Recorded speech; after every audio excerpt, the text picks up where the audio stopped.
The Devil in Disguise is sort of the topic of Nick Redfern's new book, Final Events. I'll read you an excerpt from it. It sort of sets the stage for what this book covers. It says, the conclusion of this group, called the Collins Elite, is that we have in our midst a cold-hearted and sinister intelligence of demonic origins that masquerades as alien, whose presence in our world threatens each and every one of us, and that consigns all of us to, perhaps quite literally, a living hell. Scary stuff. You know, we've talked about aliens and UFOs on this program for as long as any of us can remember, whether they're ETs, EBEs, time travelers, whether they're us in some other guise, interdimensionals. This is a different take on the subject. When we come back, Nick Redfern explains his premise and the evidence he has to support it. Stay with us on Coast to Coast AM. When I say that Nick Redfern is a prolific author, I'm not kidding. I'm sitting here looking at a list of the books that he's written, and probably several of these are ones that you're familiar with topics and titles such as Memoirs of a Monster Hunter, On the Trail of the Saucer Spies, Body Snatchers in the Desert.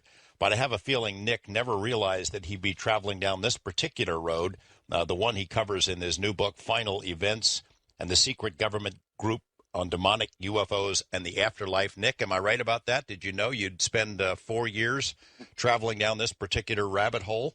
Hey, George. I guess not, no. You know, this isn't an area I've sort of delved into before, this particular angle. Now, there have been in the past several books written on the whole issue of, you know, do UFOs have occult or demonic origins?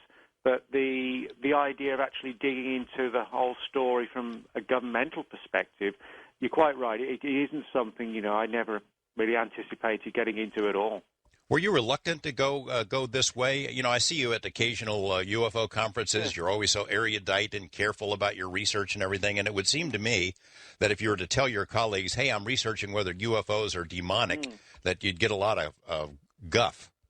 Yeah, well, I mean, it's one of these things where it's a highly controversial area because you're dealing essentially with belief systems, you know, that I think with the UFO subject, like you pointed out at the beginning of the show, there's so many different theories, time travelers, interdimensional, aliens, you name it.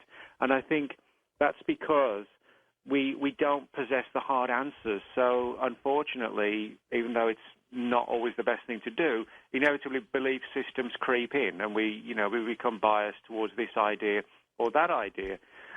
So what I tried to do with this book, because it is such an emotive and controversial topic, was leave my views out and just focus on the history of how and why certain people and groups within the government appear to have gone down this path and embraced it and support it. So, you know, rather than me saying every second paragraph, well, I agree with this or I disagree with that, you know, just tell it as if I was writing a history, a book about the history of the CIA or the FBI, you know, just a straightforward accounting of what happened and why. Right. Well, you know, I remember a news account, Dan Rather reporting on the Voronezh incident in Russia, where, you know, he tells about what the witnesses saw out there, these 10-foot-tall pinhead aliens, scoffing almost like, well, gosh, we know what aliens look like. That's not what they look like, as if any of us really does know what an alien looks like or knows where an alien comes from. The fact that we would vehemently support the idea it must be extraterrestrial rather than demonic, the fact is we don't know, do we? No, we don't know. I mean, I think the best we can say for certain is that there is some sort of UFO intelligence that interacts with us deeply on occasions and intimately, but equally plays as like a silent partner as well, in the sense it doesn't do the classic thing of landing on the White House lawn. It doesn't cure cancer. It doesn't save the rainforest, but it seems to have some sort of intimate relationship with us as well. And there's no doubt in my mind that it's a real phenomenon that's nothing to do with us. But that, again, you have that big question of how we define what it is or what it isn't. And of course, you know, a lot of it does come down to belief. You know, John Smith believes it's this. Bill Jones believes it's that. David Smith believes it's something else, you know. And I think that, as I said, that's inevitable. That is going to happen. But it doesn't take away, regardless of the actual belief systems, it doesn't take away from the fact that something's going on and interacting with us. Well, let's start with how you got chasing this particular branch of the mystery. Mm. It starts with a visit to Nebraska to meet somebody on a cold winter day. Tell me who that was. Yeah, well, this is a man named Ray Boucher. Ray isn't, I guess, a name that perhaps people who've been involved in the UFO subject in, say, the last 5 or 10 years might instantly be aware of.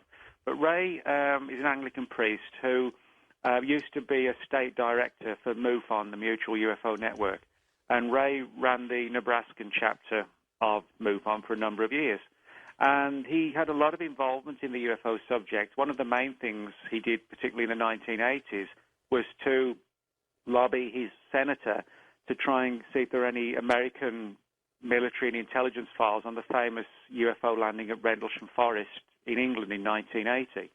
So in other words, he's someone who's been at the forefront of a lot of intriguing investigations. And what happened was that in late 1991, so we're talking now nearly 20 years ago, Ray was contacted by 2 Department of Defense physicists who asked if they could have a face-to-face meeting with him. Now, of course, it's not every day you get a phone call from 2 Department of Defense physicists saying, can we meet? We have something urgent to discuss with you on the UFO topic, no less. And, of course, Ray, having an interest in the subject and being a MUFON state director, said certainly. And a meeting was arranged in November 1991 at a particular hotel in Lincoln, Nebraska, where Ray lives to this day. And essentially what it was, the 2 guys basically sat down, I guess in almost like a classic whistleblower scenario, echoes of Deep Throat from All the President's Men, that sort of situation.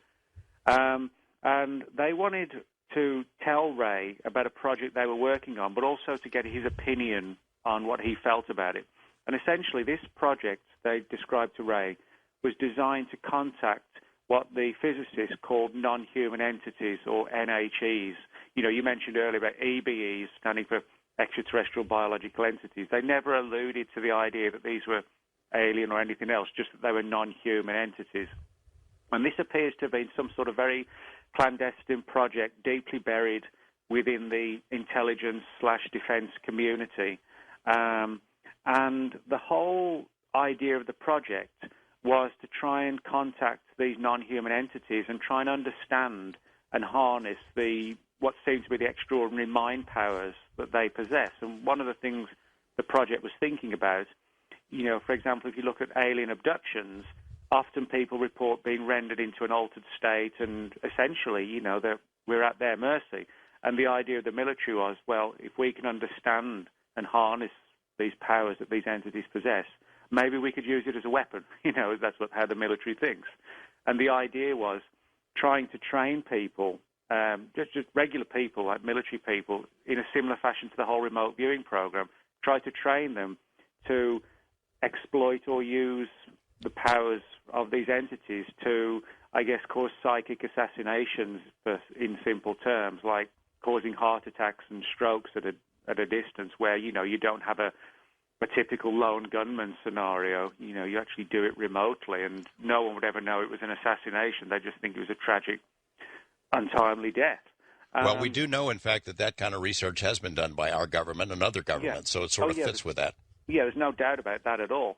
And what Ray was told, what actually Ray was shown, were a number of sort of disturbing photographs that he described to me when I did a personal interview with him. He described seeing these photographs that the guys brought along with them of 3 people sitting in what he described as like dentist chairs, who essentially had been killed in these experiments, reportedly. One of the photographs showed one of these people with the skull kind of crushed. Another one had a fatal heart attack. And the third one, Ray wasn't sure how the person had died, but the inference was that they'd been involved in these experiments to contact what we would call the Greys, but they call non-human entities.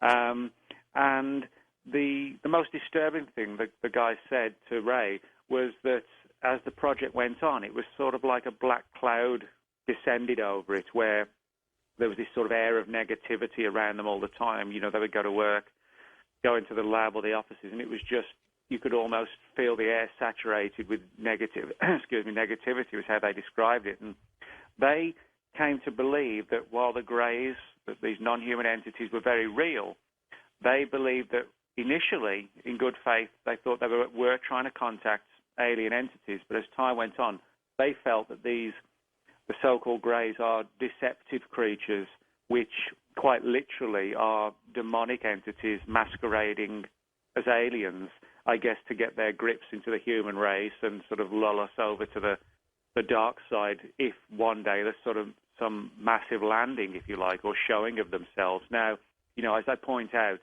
this is the theory of these guys and this larger think tank.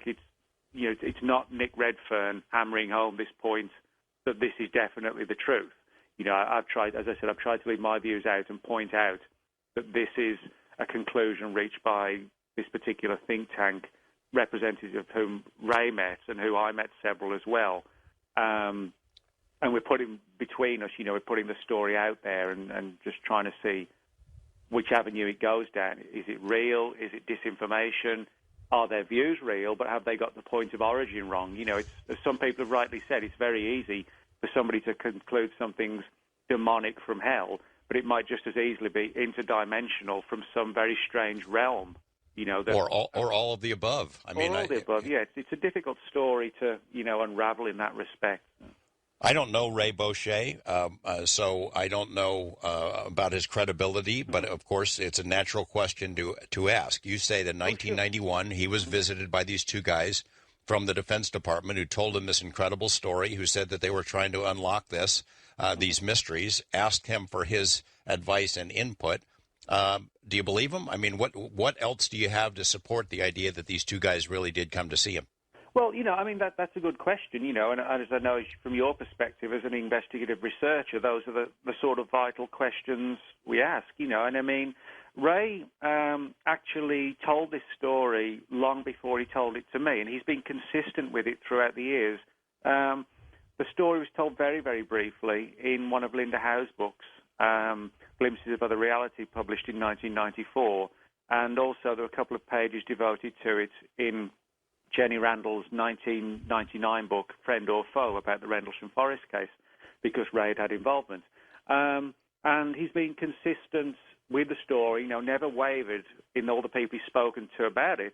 The main reason why the story isn't that known is because nobody's really followed it to this extent before or published, the extensive, intricate details of the whole meeting that he had. But as I said, Ray's he's a practicing Anglican priest, a former state director of MUFON, and someone who, as I said, has stuck to the story over the years and has nothing to gain from it, from relating this story. And, the obvious question: why'd they pick him? Well, that's the thing. Ray admitted that it's speculation on his part, but he felt that these guys wanted his opinion as to whether or not the project should continue. If they continue with the project, would it go down an even darker path? Was it possible to, close doorways or portals that might have been opened, that we're now letting these entities in? And because Ray had a background in religion, as an Anglican priest, and with MUFON, there aren't many people in the UFO field who work, as a priest, but equally have a deep background and are working no less as a state director for MUFON. And he felt that there was something, it had to be something along those lines, that they were looking for someone who'd had involvement in both areas, who could comment on their beliefs and ideas that this was a negative phenomenon, and who could also possibly give some insight into whether or not, or how, the general public could be told, if they should be told, and whether or not these people should stop dabbling in this and move away from it. So I think it was partly to get his advice and opinions and also, the concerns about what would happen if they continued doing the research. Well, let's explore that for a second, because it sort of becomes an underlying theme in the book, is that the possibility that these agents and this agency that was investigating this stuff had somehow tried to establish communication, had opened some sort of a door, a portal, a window, and that things came in and that shouldn't have come in. Why don't you talk about that in an overall sense, and then we'll get into some specifics. Yeah, sure. This was basically the idea that, rather than sort of nuts and bolts spacecraft landing, as we said, on the White House lawn, the idea was that people, literally within the Defense Department, were sort of consulting ancient texts and books on demonology and using archaic rites and rituals to quite literally summon up these entities that, the UFO research community calls the Greys. They weren't trying to contact them by radio or whatever, radio waves or anything like that. It was literally, invoking and using ancient rites and rituals. And the story was, that they didn't necessarily come through in nuts and bolts craft. The group actually came to believe over time that, this was more of like a hologram type thing, that these weren't sort of flesh and blood entities. They were almost like a demonic intelligence, if you like, that in some cases weren't even sort of, had physical form, although they could manifest physically in some respects, that the group believed. So in other words, the idea was that this portal was opened. Now, by portal, in simplistic terms, we're talking about a gateway to another realm that some people would quite possibly correctly, would suggest was like another dimension. But the group concluded it was literally like a doorway or portal to hell, and allowed these entities to come through in like a deceptive mode of extraterrestrials. And then it was a case of, well, we can actually learn quite a bit if we can harness their powers, but should we try it? Can we actually take on the forces of hell in some sort of Faustian pact? That was literally the way it was looked at. But again, based on belief systems, one man's alien is another man's demon. That's the sort of the basic background as to how and why they were looking at this. It was a case of trying to contact these entities, open doorways, and then try and militarize any powers or skills that might be developed from liaising with these entities. Which is exactly what our government would do, isn't it? I mean, that's exactly what you would expect them to do if they were confronted with something that seemed to have so much kind of power. Yeah, I mean, that you made the good point earlier about how the government had researched, ESP and things like this. I mean, the whole remote viewing program in the 70s and 80s, that wasn't done just for the benefit of trying to understand the complexities of the human mind. It was done to try and spy on the enemy, Yes. So, in other words, I think it's understandable that military agencies, intelligence agencies, are always on the lookout for new and novel ways to, weaponize different phenomena, and whether it's intelligence and espionage gathering, or it's, finding ways to literally remotely kill people from a distance. It's all part and package of the same thing, if you like. Now, Ray, your friend Ray, Anglican priest that he is, said that there is some sort of a focus on Christianity as opposed to other kinds of religion from whoever these entities are. Why don't you go explain that to us? Yeah, well, I mean, Ray's done a lot of research into this area, and certainly, this is one of the things that why there was so much research done for the book. It covered 4 years, because I'll be the first to admit, I'm not a particularly religious person. I don't have any problem with what people believe at a religious level, but, not being someone who sort of has that background, it required a lot of research. And so, that's why the interviews were quite extensive for the book. And Ray basically has done a lot of research and found a number of cases where these sort of so-called alien entities, whatever they are, had made denials about Christianity when they were speaking to, various abductees, contactees, whoever, and claiming, that Christianity isn't really the truth behind what's going on. And what Ray found was that in a number of cases, it was always Christianity that was targeted rather than any other religions. It was always that one that was being criticized. And Ray kind of perceived it as being as he saw it, sort of the two true forces, good and evil, the Christian belief system, and, the minions of Satan squaring up against each other. And he felt that the denial of Christianity by these entities was evidence that they're probably not extraterrestrial, because they were focusing on just one religion. Okay, we're getting into the good stuff now with Nick Redfern, talking about a secret government group that was studying demons disguised as ETs. We'll come back with more of this discussion right after this on Coast to Coast AM. Nirvana, masters of dark messages themselves, they might enjoy Nick Redfern's new book, Final Events. In this passage, he writes, "Something that very quickly led me into a rabbit hole-like maze populated by shadowy informants, scared old men in possession of horrifying decades-old secrets, and illuminating yet bizarre classified documentation. The long and winding story I've uncovered is both unsettling and unnerving in equal awful measures." And what it leads, Nick, to is a group called the Collins Elite. You've heard of MJ-12. This is sort of a version of MJ-12, but studying something very, very strange. When we come back, we'll find out who the Collins Elite is and what they were up to on Coast to Coast AM. Our guest Nick Redfern told us about a conversation he had with a friend of his, Ray Boucher, who introduced the idea that he'd been visited by these two fellows from a government agency. And as Nick was to learn, these guys work for something called the Collins Elite. Nick, how did you get on the trail of the Collins Elite? How did you find out that it even existed? Yeah, this is sort of like a long and winding story, I guess, George. What happened? That's okay. That's all right. We have time. I guess we do. Well, basically, sometimes when you're investigating UFO stories, as they particularly relate to government involvement and official secrecy, you get so far and you just hit a stumbling block. It's how do we take this to the next level? It's kind of like Roswell. We know something happened and the government lied about it, basically. But if the files exist, how do we get them? That's the stumbling block we face with that case.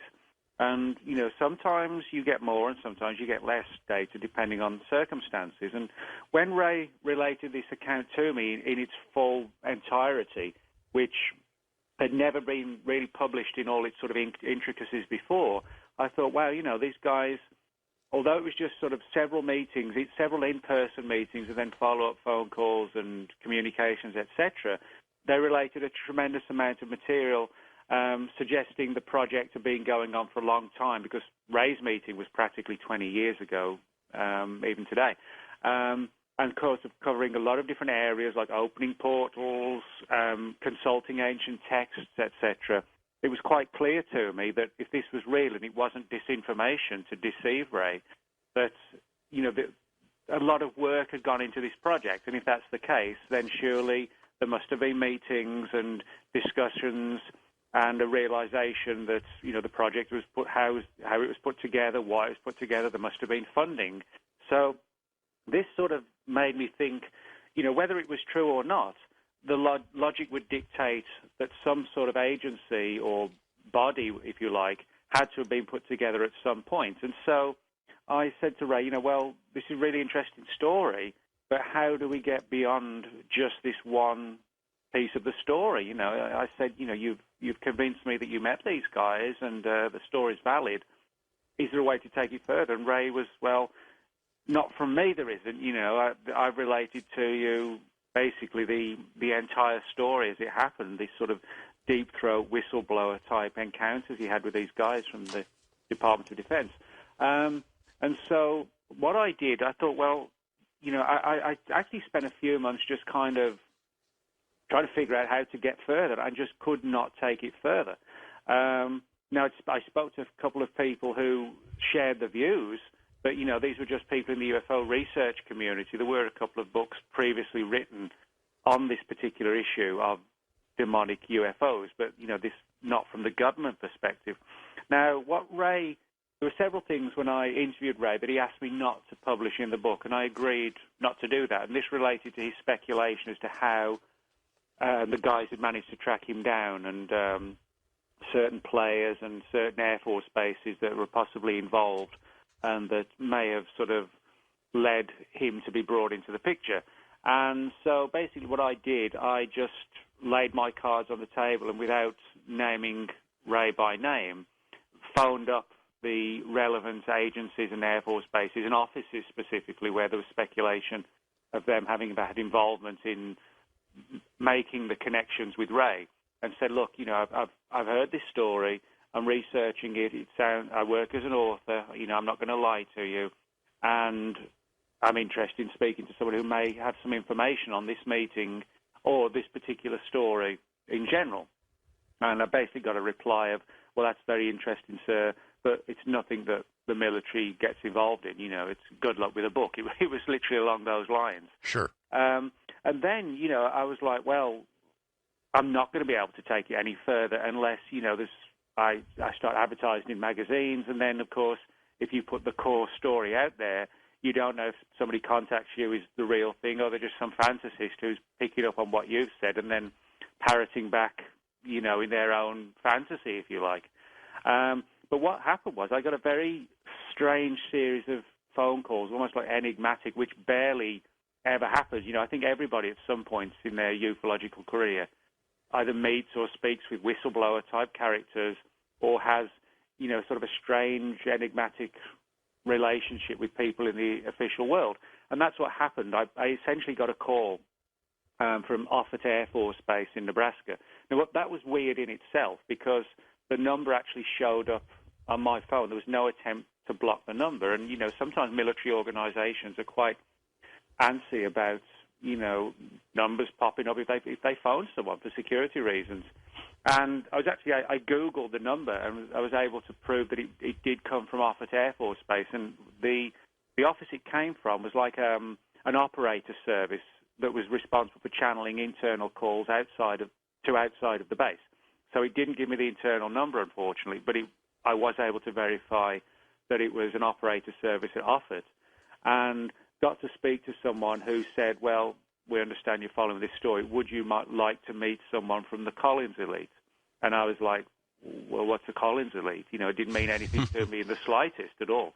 And essentially, it was just a case then of a few enigmatic words of, well, this is a project or investigation you're following. Now, a number of people have quite rightly said, and this raised the red flags with me. Why, if this is a classified project, why open it up to a UFO researcher who has already admitted in a previous call to thinking about writing a book on it? I recognize, that does put the red flags up. Are you being about to be swamped with disinformation to take you down one path when, the other path is the valid one? But again, I think it comes down to something Ray once told me, and that was, it seemed to be the case that the guys he interviewed wanted him to put the story out there to see how the public might react to it. And Ray didn't, other than just mentioning it in a couple of lectures and it getting a brief mention in a few books, just a couple of pages. And I think, reading between the lines, there are people within government who believe this theory and want to put it out, but in a fashion that's, I guess, kind of in drips and drabs to see how people respond. And I suspect... Yeah, like run it up the flagpole and see if people freak out about it. Yeah, and I think that's what's going on here, and that may have had something to do with at least me having the ability to speak to 4 or 5 people on the record or off the record, and several who I also interviewed who didn't even want to be quoted at all on or off the record in the book. But what happened was that I got a call, and I literally drove. I live in Dallas, Texas, and had to drive to Albuquerque to meet a man named Richard Duke, a very elderly but very sprightly guy, literally in his 80s, who was claimed to be one of the original members of the group. Now, of course, sort of million thoughts go through your mind. Again, everybody at some point in ufology, not often, granted, but goes through this sort of scenario. And, I was thinking, well, is it a setup? Is it just... I didn't believe it was a joke. I didn't think it was a hoax because, as I said, I've been able to trace the call back to the Air Force Base. But I did wonder and sort of muse on the possibility if it was, just to, I guess... Gamesmanship. Yes. Gamesmanship of some sort. Yeah, sort of confuse the whole UFO issue even further by putting another theory out there to, burying something else. So I went along with no sort of particular, I guess, agenda in mind, but just to listen to what this Mr. Duke had to say. And he essentially related the story of the beginnings of the group up until when he said he left in 1960. And, people have said, well, could he have been trying to disinform you? And, I don't mean this as any disrespect to people in their 80s, but he told such an intricate story that if say 3 months earlier 3 weeks earlier or something, he'd been briefed to say, hey, we want you to spread disinformation to this guy and here's the story. For a guy in his mid-80s to in that short period of time, learn this whole thing and then relate it to me, I think that would be a hard job for somebody in their 20s or 30s, never mind somebody, in their mid-80s. And, when he was sat opposite me, he did come across like someone speaking from memory, not someone who had been quickly prepped to learn a whole scenario, in the last few days. Right, and you're a journalist. You've been at this a long time. You interview the guy. You're asking him questions. It's not like you're inexperienced in pursuing this kind of stuff yourself. No, that's right. I think, with your perspective as well as an investigative journalist, when you sit opposite people enough times and listen to them, you get to, you don't just listen to the story. You look at their mannerisms and reactions. There are certain sort of characteristics, I think, at times where you can tell if someone's exaggerating or outright lying, or if somebody's honestly trying to recall something from memory. And he came across to me in the latter category as someone who had been involved a long, long time ago and who had a lot of memories that he was willing to share. All right, tell us about, what did you learn about the Collins elite? I mean, Collins is not a person. Collins is a place, right? Yeah, that's right. Basically, the story goes back to actually 1918. Not that isn't when the Collins elite was set up, but 1918 was when one of the most infamous occultists, a man named Aleister Crowley, I'm sure a name that's familiar to pretty much everybody who listens to the show. Oh, yeah. Now, Crowley is known today and certainly throughout his life as the Great Beast. He was involved in numerous aspects of occult work, etc. And in 1918, he engaged in this strange ritual called the Amalantrah working, which essentially was a case of like entering an altered state via the ingestion of hashish and mescaline.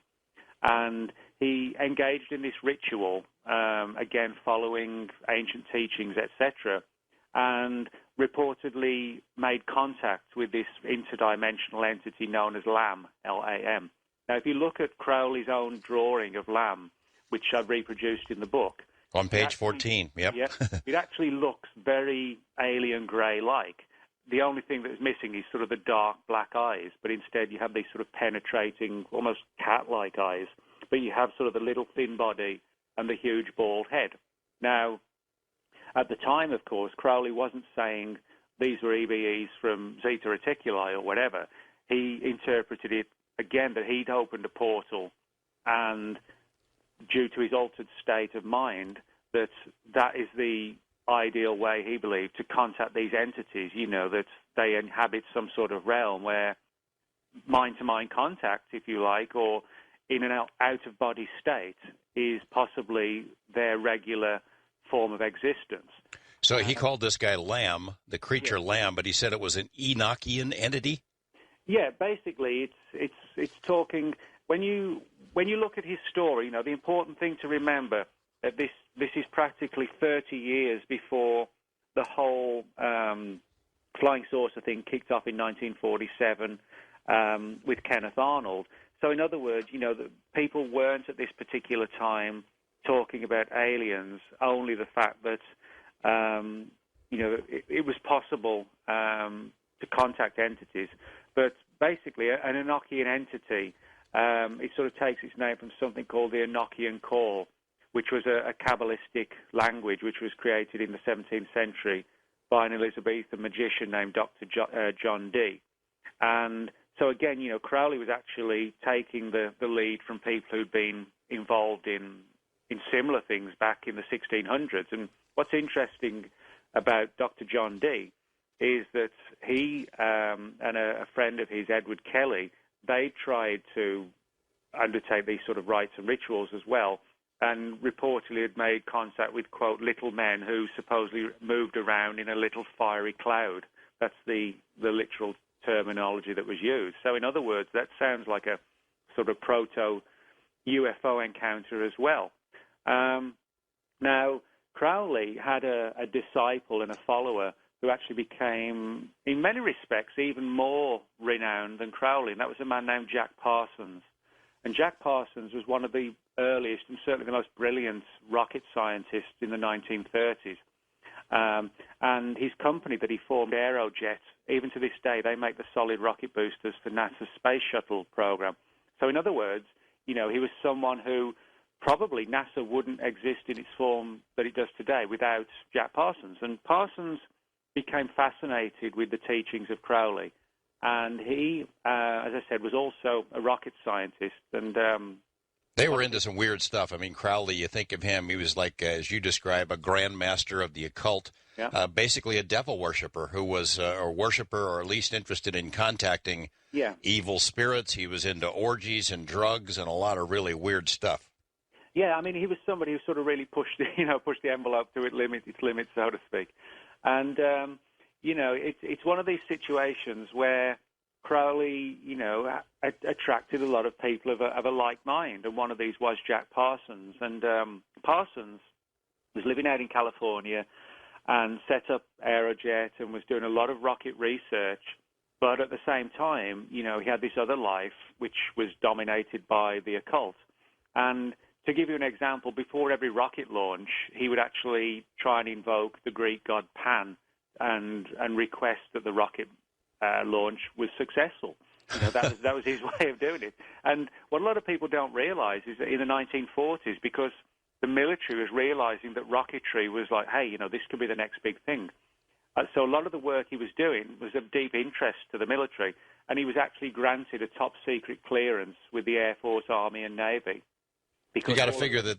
Do you think that they knew at the time they gave him the clearance that he was into this other weird stuff? Well, to an extent that they did, but ignored it because they didn't feel it was relevant. But what happened was that in 1946, when after Parsons had actually started to run one of Crowley's organizations out in California, he began sort of getting involved at an even deeper level, with the dabblings, etc., and the portals and doorway openings, etc.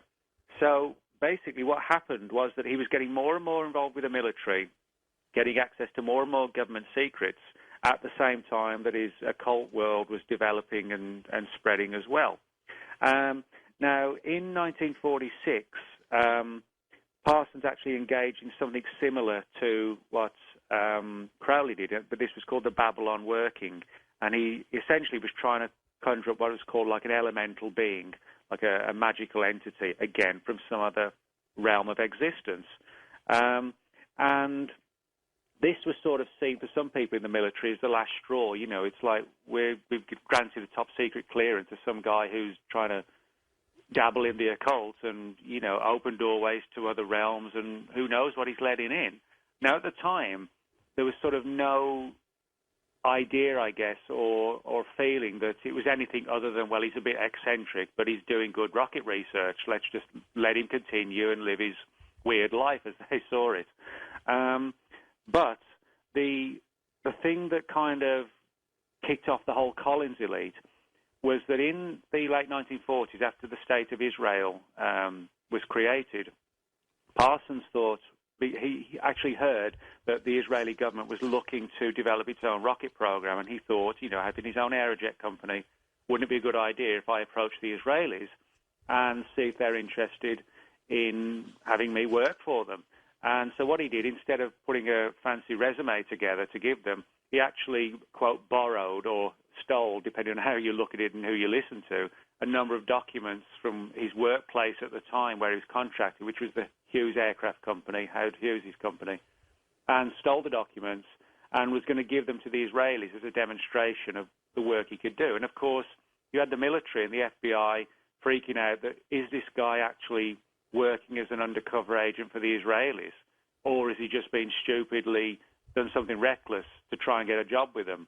And it turned out to be the latter. He wasn't an agent, working undercover for the Israelis. He just stupidly stole documents and was going to say, here, this is what I'm working on. But what happened from there, and what Richard Duke told me, was that because the Army, the Navy, and the Air Force had all granted him a top-secret clearance, all of the intelligence agencies... Nick, I'm going to ask you to hold on there, because this story really gets into some other interesting names, including Robert Goddard, L. Ron Hubbard, all these guys sort of running around in the same circles, and then that all leads to the creation of this Collins elite. It's just getting good, folks. Stay with us for more of our conversation with Nick Redfern here on Coast to Coast AM.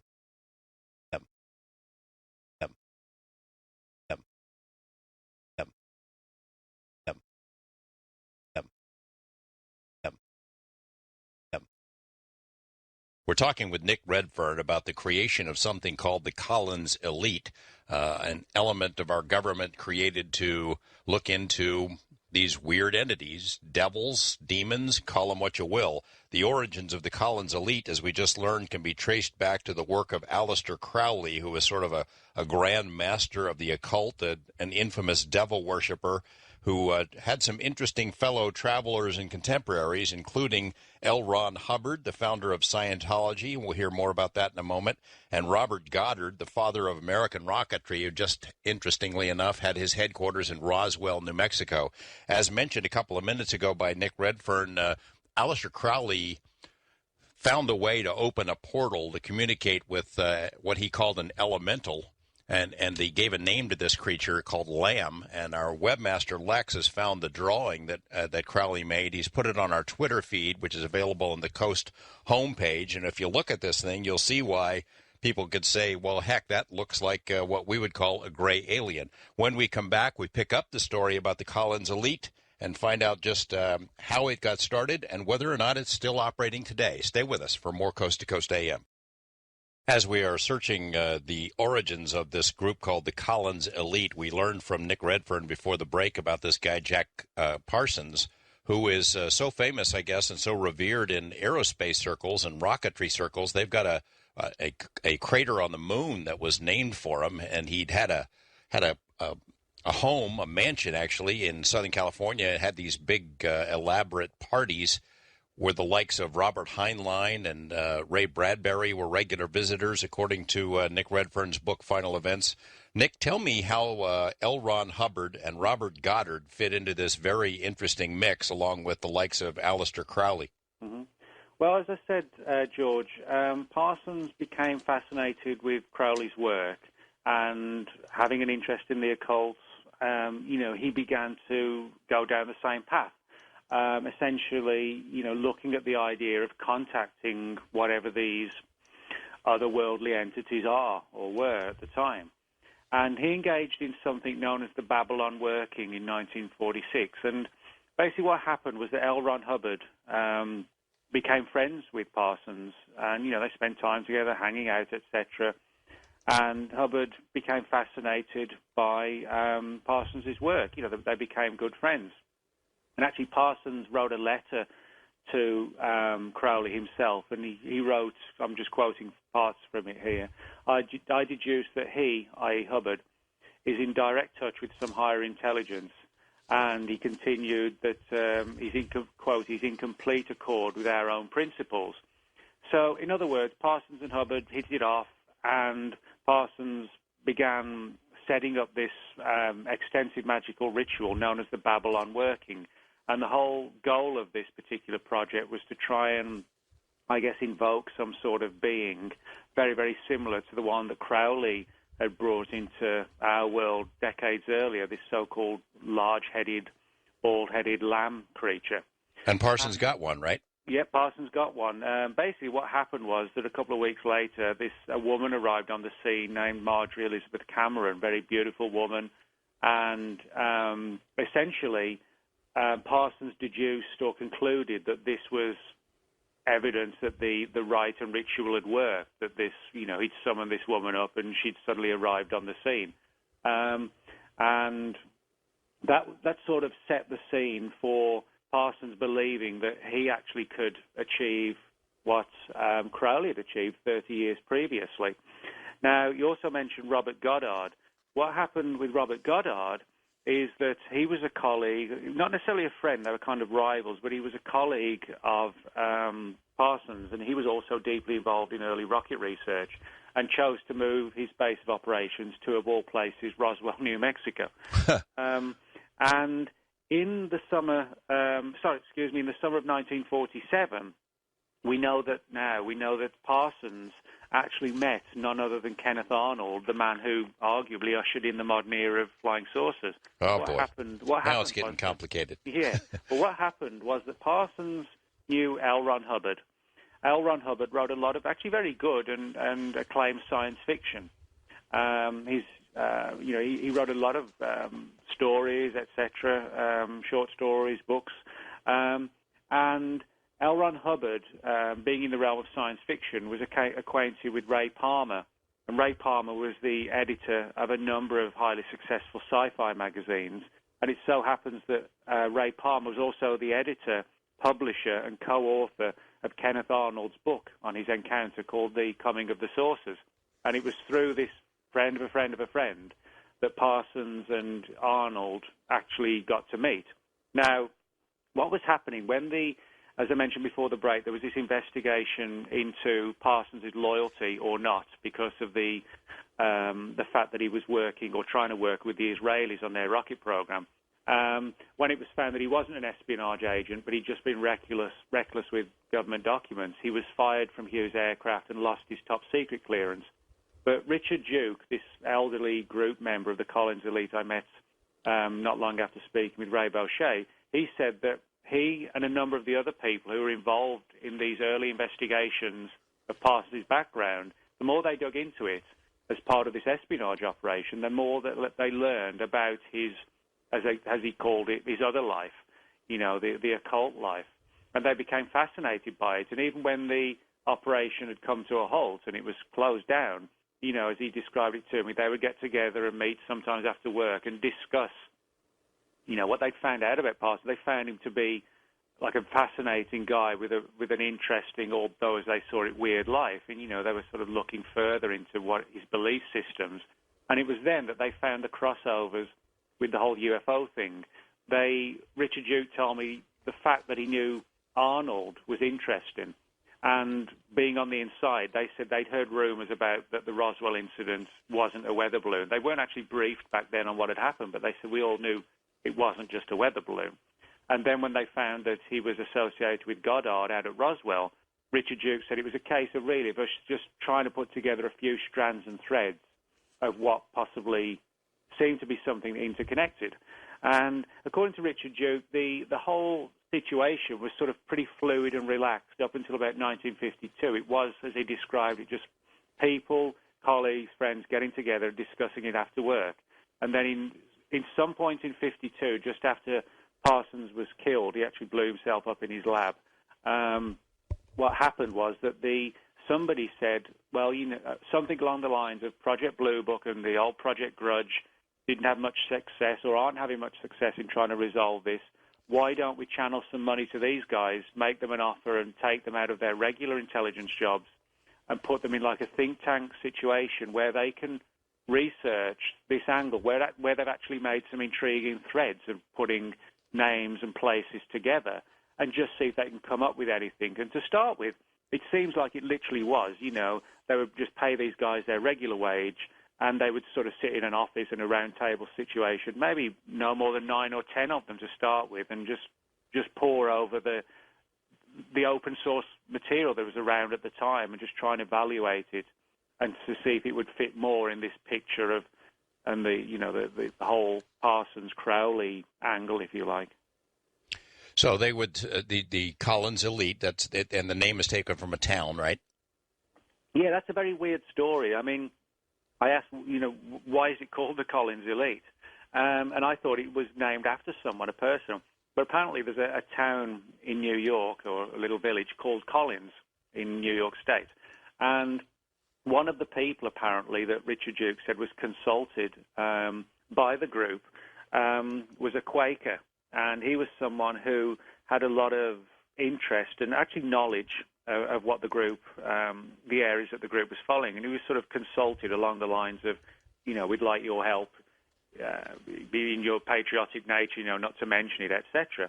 But this particular Quaker, he came from Collins itself.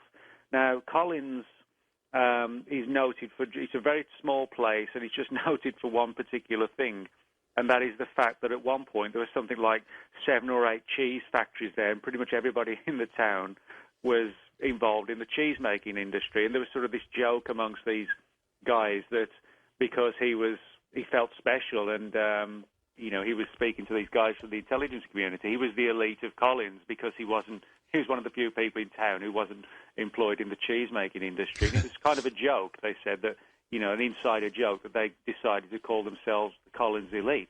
Now, the joking angle aside, the very fact of calling themselves the elite, with hindsight, it makes me wonder if, they were arrogantly thinking, well, we've got the answer, we are right. And I think maybe that does come into it a little bit, that belief even back then that they were on the right track. Well, about the same time, 1952, what you're talking about, there was a big overflight of Washington on 2 consecutive weekends that had everybody sort of up in arms. And in that same period, as you mentioned in the book, there was these friendly space brothers, the early, what you would call the contactees, who were telling some really interesting stories about their encounters with other worldly beings, George Van Tassel, George Adamski, people like that. Pick up the story from there and how that fits into what the Collins elite was doing. Okay, yeah, this is an interesting time frame because, as I said, Jack Parsons blew himself up in his lab and basically died in hospital in June 1952 when he was trying to, interestingly enough, conjure up a little being known as a homunculus, which is described as like a little man endowed with magical powers. And only a couple of weeks later, you had the Washington overflights, and this led the Collins elite to think that Parsons, with his dabblings that actually killed him, had opened or expanded this portal yet again, that possibly he even was responsible for opening with Kenneth Arnold in 47, but he just taken it to another level. And you're quite right that, you mentioned how the contactee movements began in roughly this same period. Now, the contactees, of course, very controversial area where you have people all across the world, and certainly a lot in America in the period 1950, 51, 52, 53, claiming contact with very human-like aliens, usually described as having heads of long blonde hair, which, today wouldn't raise eyebrows if you saw a guy walking down the street with long blonde hair. Back in 52, you'd probably, you'd turn around and look. You just didn't see it that often, if at all even. And so people were talking about having these meetings with these long-haired aliens that became known as the Space Brothers. The meetings would often occur in remote locations like deserts, forests, places like that. And the contactees wouldn't really know why they were meeting these entities for the first time, but it was almost as if after the first meeting, they felt galvanized and changed to go out and spread the cosmic word, if you like. The Space Brothers seemed to be concerned by our use of nuclear weapons and the proliferation of nuclear weapons and wanted us to live in peace and harmony, and to have the contactees spread that message. Now, some of the contactees actually didn't make their contacts with these so-called aliens via going out into the desert and, meeting these entities in a nuts and bolts craft. What actually happened in some cases was they too, like Crowley and Parsons, used altered states. Now, George Hunt Williamson, one of the early famous contactees, he claimed to have made alien contact on a regular basis via Ouija boards. Now, for the Collins elite, that was a big red flag. They saw Ouija boards as something that whatever you call up and comes through is always deceptive and is negative and demonic.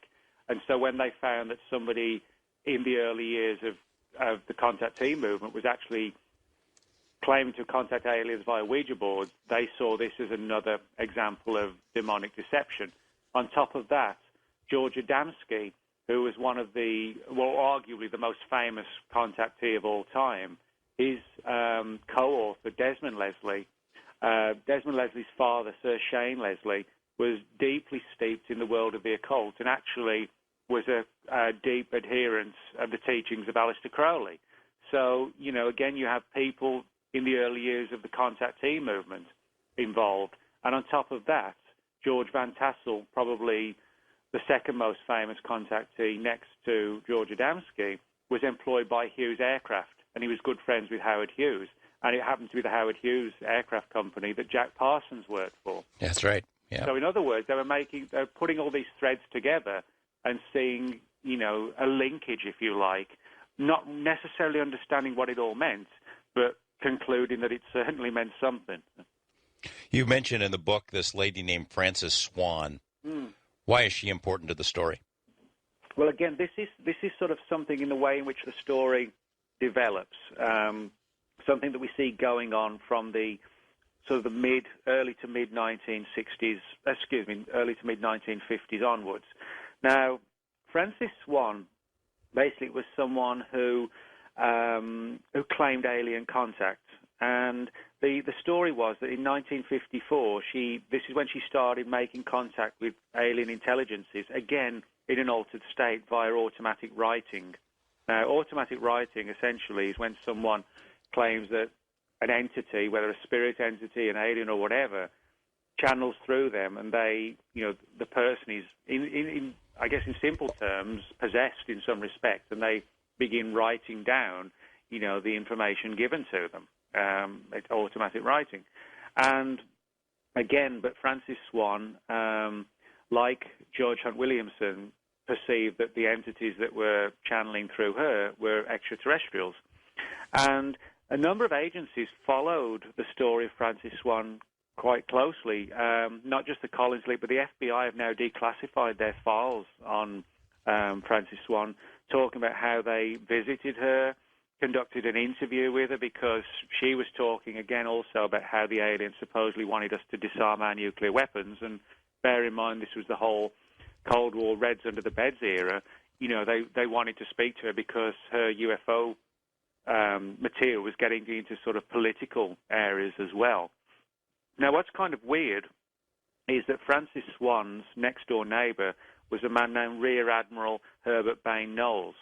And it so turns out that a couple of years later, when the NICAP, the old National Investigations Committee on Aerial Phenomena, was formed in 1956, that he actually became a board director.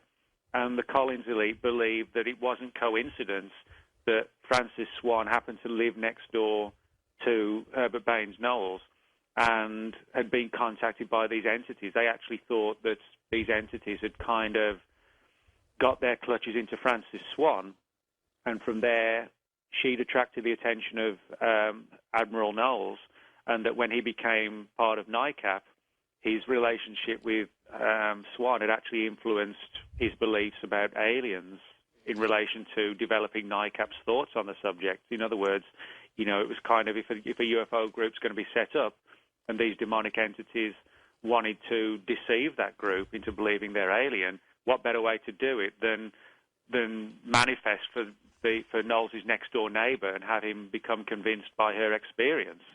So it was very, very weird that, that there would be this sort of close proximity between her and him. Pretty sinister. We got about a minute before the break. I do want to mention one other person that was contacted at some point, and that's Ruth Montgomery, very famous name in psychic media as a psychic medium.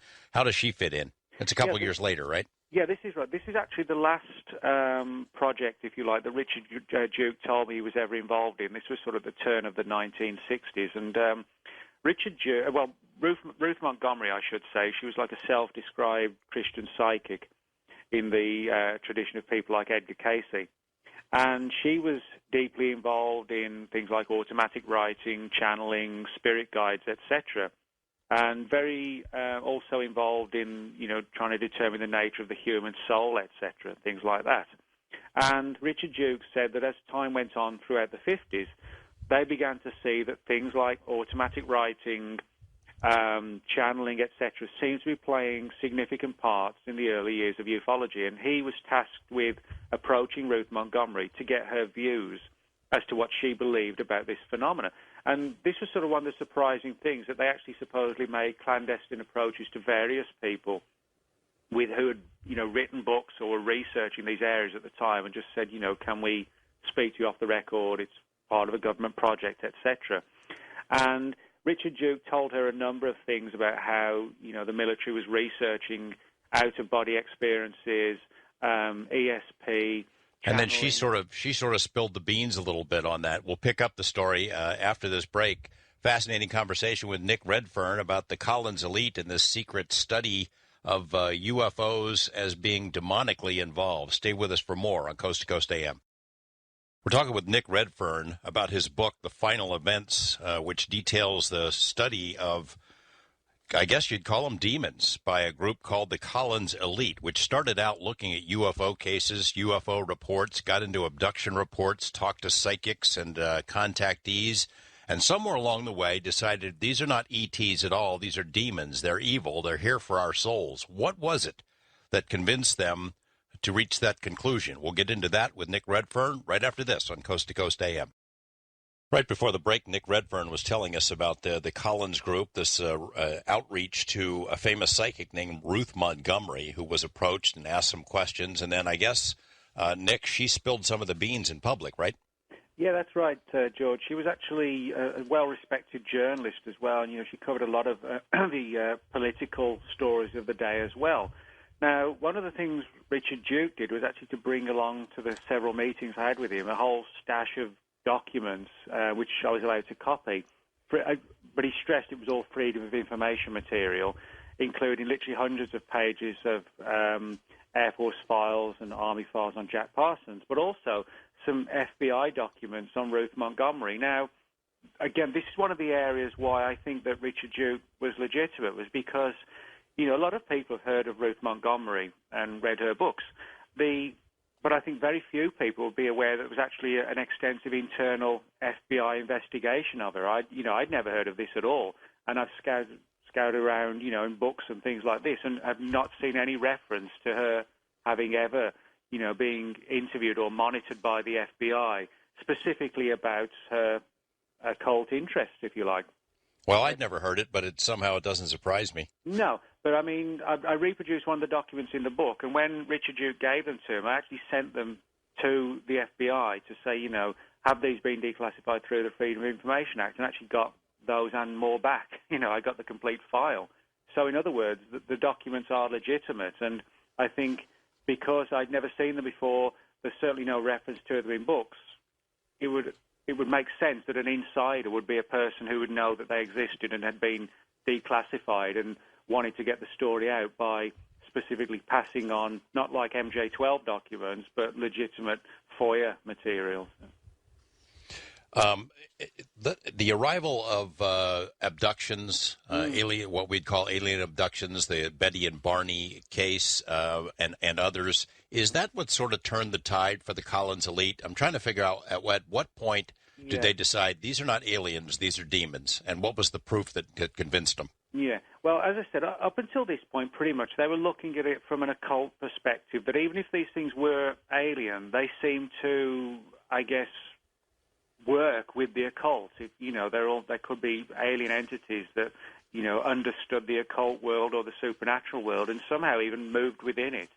But that sort of changed, you're quite right, over time, and it seems to have been at some point in the 1960s, and it was kind of a combination of things.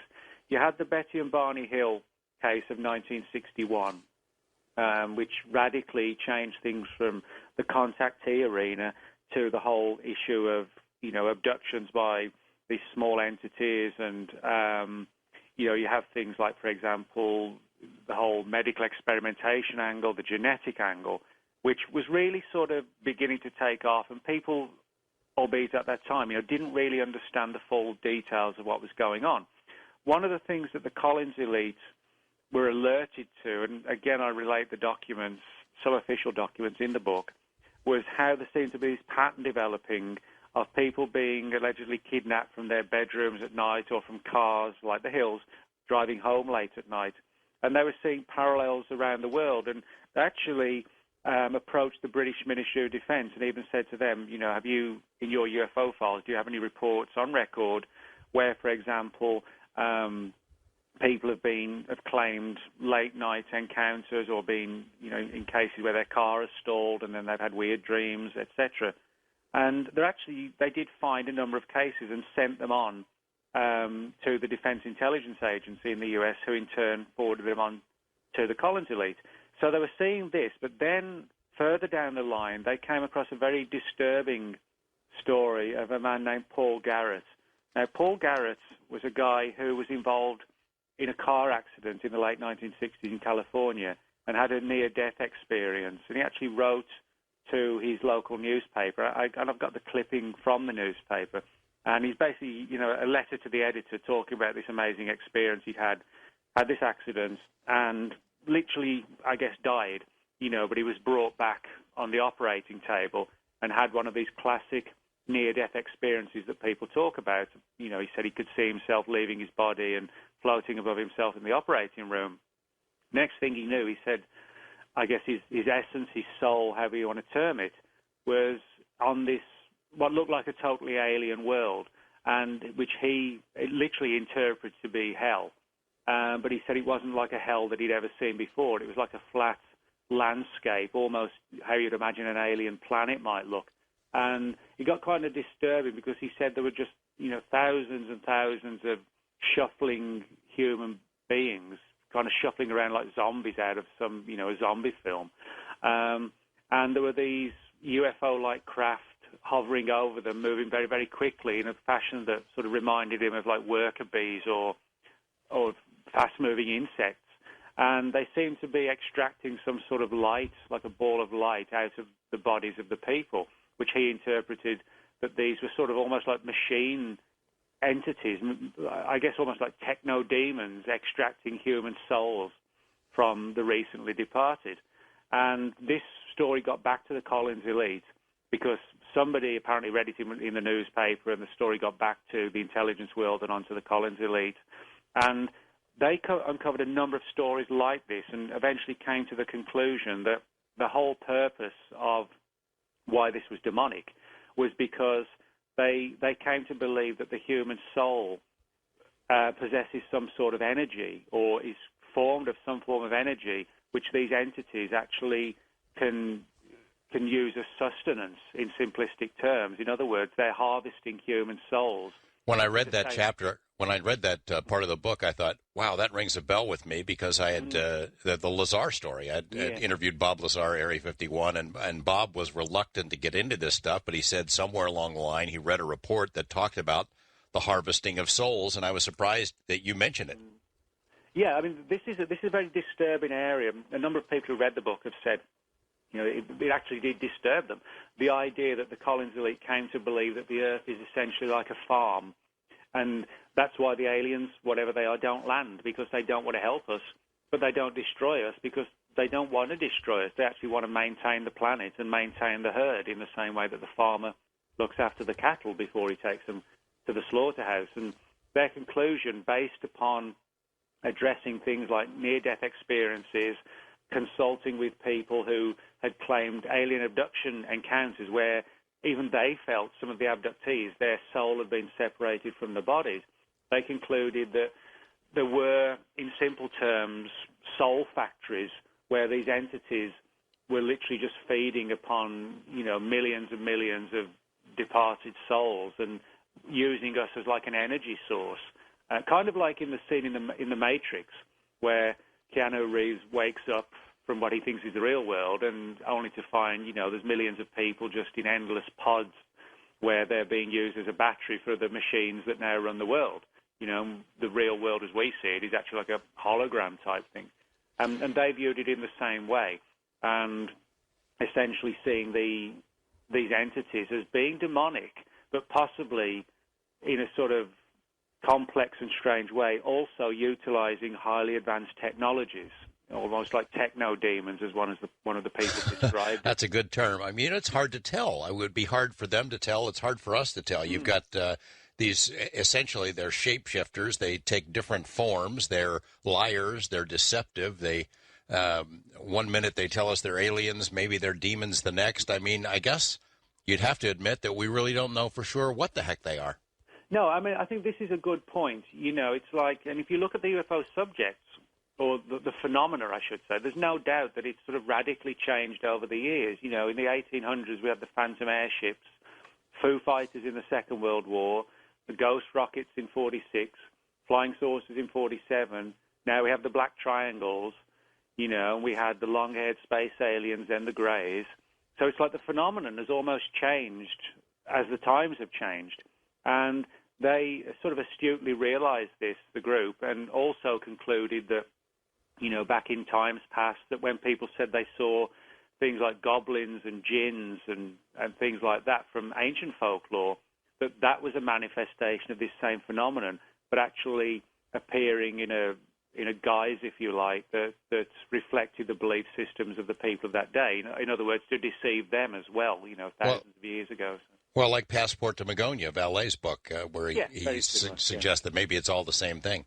Yes, but appearing in a different fashion for the people of that particular era, rather than the people misinterpreting what they were seeing. They actually concluded that they were seeing goblins or jinns. They weren't misinterpreting aliens, if you like. So. You said earlier in the interview that you actually ended up talking to a couple of different members of the Collins elite. Yes. And you're convinced it is real. Is it still operating? Well, that's the interesting question. I mean, to give you some background so people will know, I was able to verify that the people I interviewed had held positions in the intelligence community. There's no doubt about that. The big question is, were they relating something that because somebody wanted to get the story out, or was there another agenda? And, hand on heart, I try and be objective. I truthfully cannot say. But what I can say for certain is that there's no doubt in my mind the group existed and it came to these conclusions. Now, today, it seems to be the case that the group, in many respects, may not still exist in terms of it doing active work. What I was told was that, for the most part, the projects that have been going on for decades are pretty much in a closed status because they believe that they've now proven, abductions are being done as part of this soul-reaping project. The idea is that sort of abductions are, I guess, the way in which, they undertake experimentation to try and literally harvest the soul, possibly while we're still alive, and maybe abductions are connected with this. But they believe they've now proven, to their satisfaction at least, what's going on, and so there's no more point now in investigating it, and they feel that the only angle now is how we tell the general, or how they tell the general public, or even if they can tell the general public what they believe is happening without society collapsing as a result.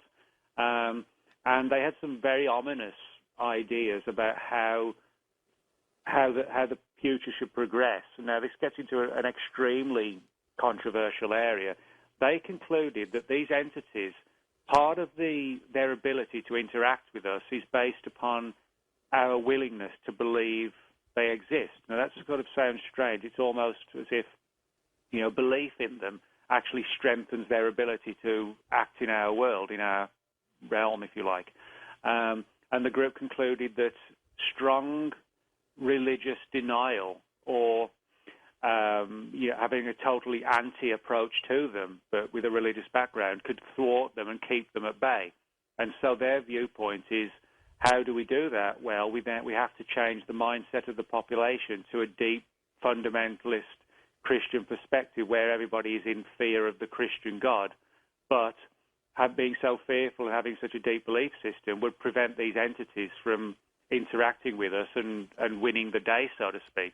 And so one of the things that was looked at was if there was some sort of terror attack in the U.S. and martial law was put into place, would it allow for could it allow for some sort of radical religion-dominated government to come into place, which would do away with pretty much, freedom of speech and human rights, etc., and the country become a surveillance state, essentially.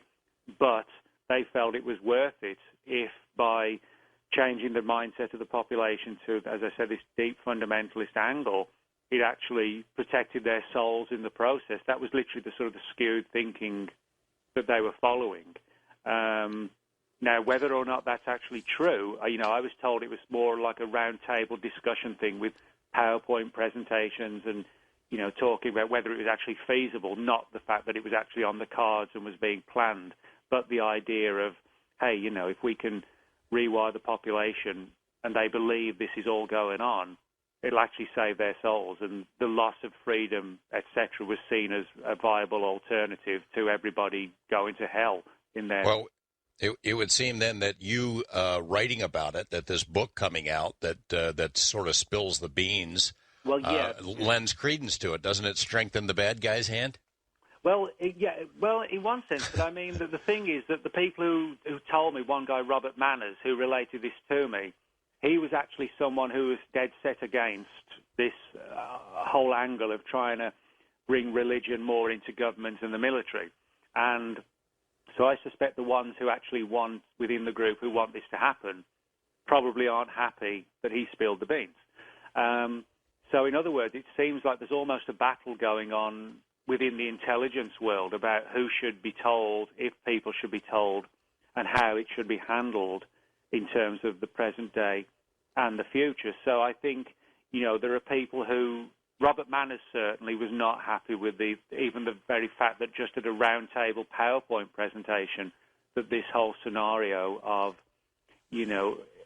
almost trying to generate or allow to happen like a terrorist attack where the worst parts of the Patriot Act would be invoked and, the country would be in lockdown situation, and then it would be a case of indoctrinating the public with these belief systems. Although he said, I'm a Christian, he said, Christianity, that's not the Christianity he was taught. He said that he felt that deceiving the public to try and hold off another deception by these entities is not the way to go. He felt there should have been maybe briefings or information given to the public and along the lines of, hey, this is our theory, this is what we think is happening, and we want people to know, whether or not that would work or whether it should even be done. I think all those sort of things were discussed.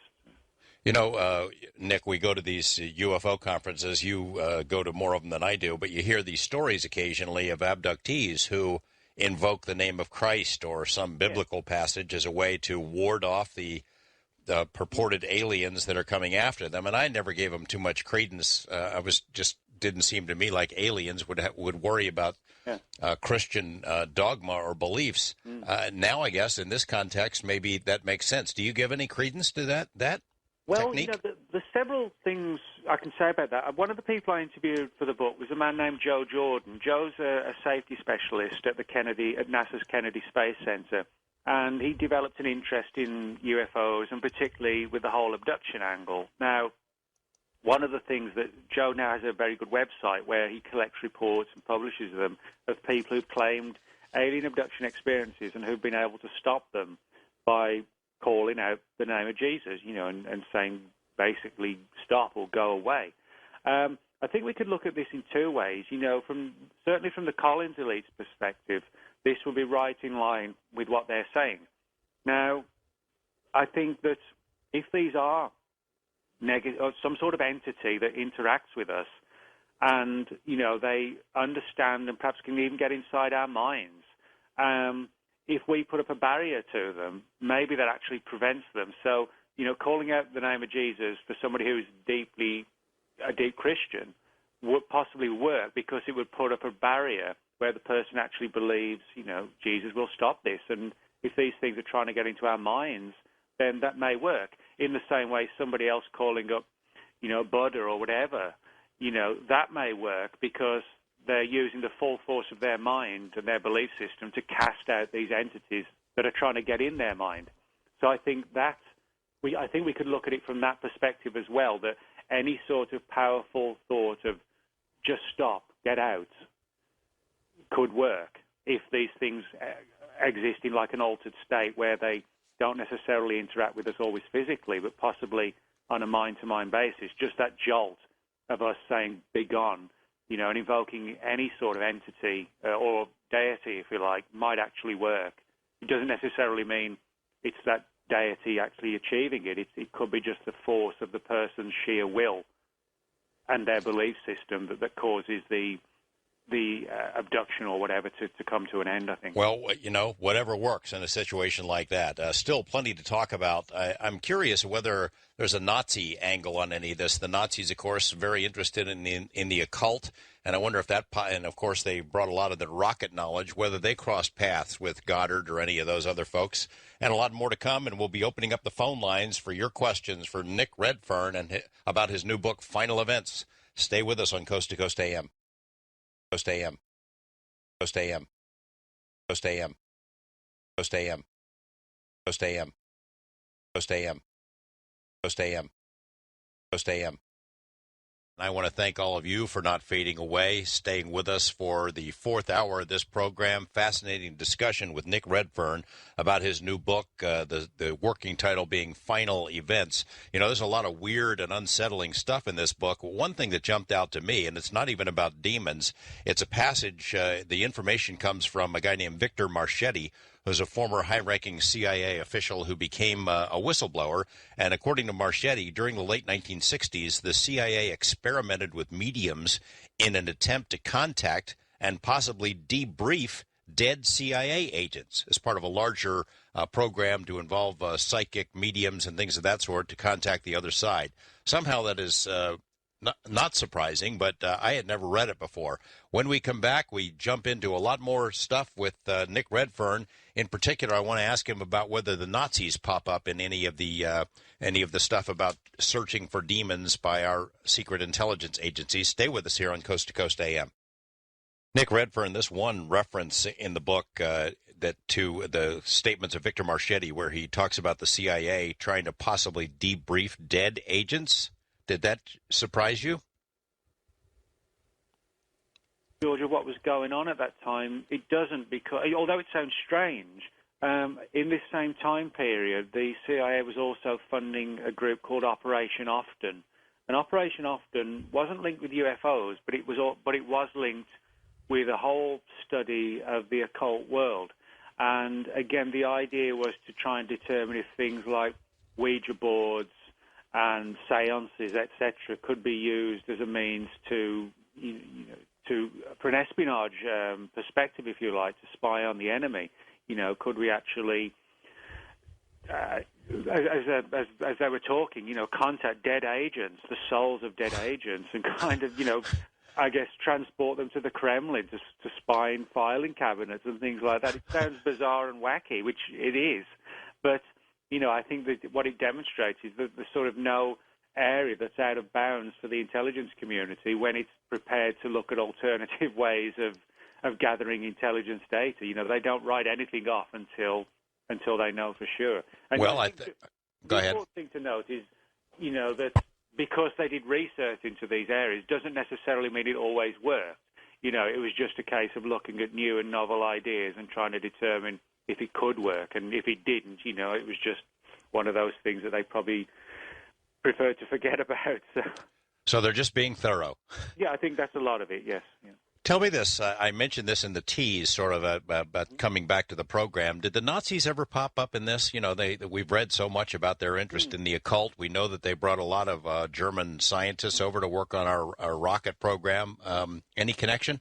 Well, I didn't uncover a direct connection with these guys, but one of the things that I did find when I was doing the research is that certainly within the remote viewing programs, there are references to how the Nazis had used, occult or alternative means to gather intelligence data, etc. For example, there's one document titled Parapsychology and Intelligence, which was written in 1977 by a man named Kenneth Kress, who was an engineer with the CIA's Office of Technical Services. And in this report he wrote, this is a briefing which basically circulated amongst the CIA, and it said anecdotal reports of extrasensory perception capabilities have reached U.S. national security agencies at least since World War II, when Hitler was said to rely on astrologers and seers.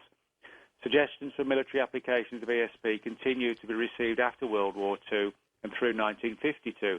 So in other words, we know that U.S. intelligence has been deeply interested in the way in which the Nazis were using, things like astrology and Ouija boards and things like this back then.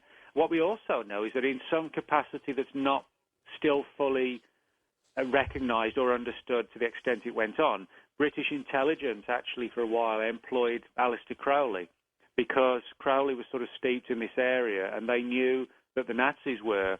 And Crowley was reportedly involved in several highly secret investigations to feed bogus information to the Nazis of an occult nature, which would set them on one path, if you like, and divert their resources into different areas, which, the military, the Allies, then hoped they could capitalize on by, them moving into a different area and, kind of overwhelming them with fake stories and things to have them running around like headless chickens and have us pulling their strings, if you like. And all right, well, good. Crowley was supposedly involved in this in some capacity.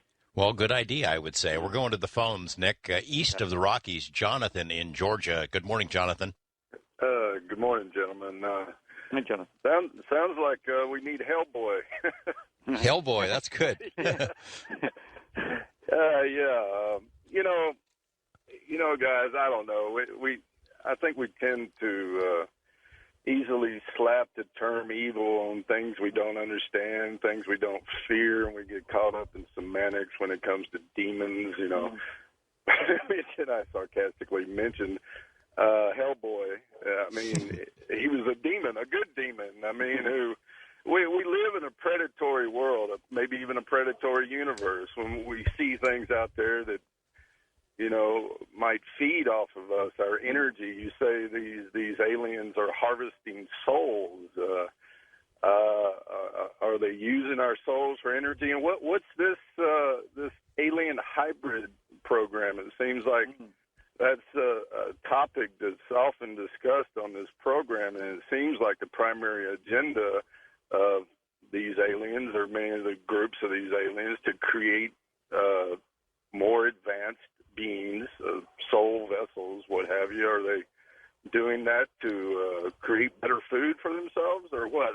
Who knows? There's so many questions, but what do you say to that? It seems like we easily form opinions about things and slap labels of evil and demons and things we don't understand and we don't fear. There's a lot. Jonathan, you make a good point, and I think Nick is probably can answer for himself, but obviously we're all working in the dark here a little bit. We don't know about aliens or ETs or demons. We're just trying to, as Nick is doing, just trying to follow the path where it leads, right?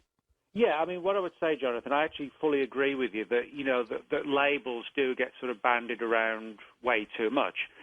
That's, like we said earlier, one man's demon is another man's alien, is another man's interdimensional entity. I think a lot of it is down to interpretation of the phenomenon, because we don't really understand what it is. And, if these entities can interact with us on like a mind-to-mind basis, and we can interact with them in altered states of mind like Crowley and Parsons did, that suggests they might be more interdimensional than literally flying from planet to planet. And it's only a step away from saying interdimensional. Well, that could be realms like heaven and hell for somebody who subscribes to that sort of belief system. And so I think that's an important thing to remember, is that there's a phenomenon, but we have to be wary as to what labels we apply to it. Now, when it comes to abductions, the Collins Elite Group had some interesting ideas that are quite alternative to what a lot of other people think. They actually concluded that abductions themselves, like the physical thing you talk about, the hybrid children and all that, they concluded that nobody had ever actually undergone that experience literally. They concluded it was almost like a holographic type situation that was, I guess, almost beamed into the minds of the participant, the abductee, and to try and spread like through society like a meme, if you like, where we would all understand the whole notion of what alien abductions are supposed to be, because it would then reinforce the idea in our minds that these are aliens engaged in a genetic experiment. And that is the cover, according to the group at least, that is the cover they want us to believe, when in reality they're trying to manipulate the human soul. But the cover is that they're extraterrestrial scientists, in simple terms, engaged in DNA experimentation. Now, of course, again, that is a belief system of the group. And again, it shows the sort of the pitfalls and, the fact that when you're dealing with a definitively unknown phenomenon, how, ideas develop and that can be radically different to other people's ideas. But point well taken, Jonathan. We really don't know. No one knows for sure what goes on in esoteric areas like this. Thanks for the call. West of the Rockies, Jeff in California. Good morning, Jeff. Good morning, George. Hi, Mr. Redfern. What I've got is something that I realized recently, and I'd never noticed it before, if it was there at all. It's on a product which is something that we've all used. I won't give the name, but the first initial and the first word is R, and the second word is wrap. It's aluminum foil, and I noticed that underneath the name R-RAP, it says trusted since 1947. The date coincides with the time of Roswell, where, as I recall, the Army used weather balloons and aluminum foil-like material, or actually aluminum foil, as what was found in that crash site.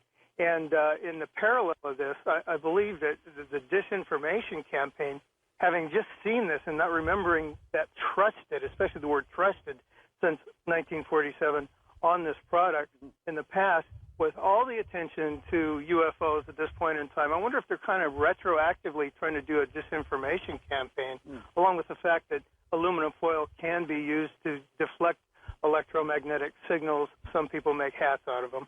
And also you can attract them by folding it or shaping it into antennas, which I've done on some older radios that the antenna broke off. So there are aspects of maybe electroplasma or ectoplasma, I should say, aspects of this. But I wonder what you both think as far as the demonic end trying to put out disinformation of, oh, well, the aluminum came out and it's been trusted since 1947. Comes out of Virginia, where the CIA and Army labs, such as remote viewing labs, also operate. I'd just like to put that out there. I know it's a little bit loose, George. No. That's good stuff. That's good stuff. Nick, you want to tackle that? Yeah, I didn't know about that at all, actually, with that logo. But, yeah, I mean, you know, when you talk about the whole thing being disinformation, you know, I mean, I always try and stay impartial, and I'll be the first to admit that the whole, as I know George knows as well, the whole UFO subject, despite the fact that we know that something's going on, much of it is like a typical hall of mirrors. You know, you get into it and you find yourself getting sort of wading through deeper and deeper mud, and you're making less and less headway, even though we're getting more and more information. It's like we end up getting swamped with information, some of which is contradictory, some of which is supportive, and some is just completely unique and totally different. And, you know, I sometimes do wonder if, you know, there is an agenda on the part of the intelligence community to just put out a whole range of different theories, even if there are people within the group, you know, within the intelligence community that believe, honestly, these different theories. And I think this group actually did really believe the conclusions they came to, but it may well suit other people in government to put all the different theories out there so that people like me and George and everybody else that looks into the subject, we don't know, you know, we end up puzzled, rather we end up with more questions than answers. I think, you know, that is a good tactic. If they're not able to hide the information from us, and clearly they're not, because, you know, we have people coming forward and people see UFOs. You can't hide the phenomenon, but what you can do is swamp it with a mass of conflicting stories, so we really don't know which direction to go in. And, you know, I'll be the first to admit it's not impossible. That could be what's going on here. Tell me again, Nick, are these guys still meeting? And in particular, I know we touched on it briefly, and I'd be curious about whether they have seen the book and whether they have reacted to it, whether they're rethinking whether they should have talked to you or they're glad it's out. No, actually, yes, I have. They have read the book. The ones I interviewed have read the book and are pretty happy with the way it went ahead, because all the interviews for the book, because there are extensive interviews in there, all the interviews were taped. So, you know, I wanted to make sure that, you know, there was no way that, you know, I could get errors in there, etc. Now, the response back was basically good job. Now, officially, if you ask the government today, that they will say this group does not exist. You know, it's not like the group has gone public. You know, we're talking about 4 or 5 people I interviewed under circumstances where they claimed, you know, they were either given permission or that they were concerned as to the way the project was developing and wanted to get the story out.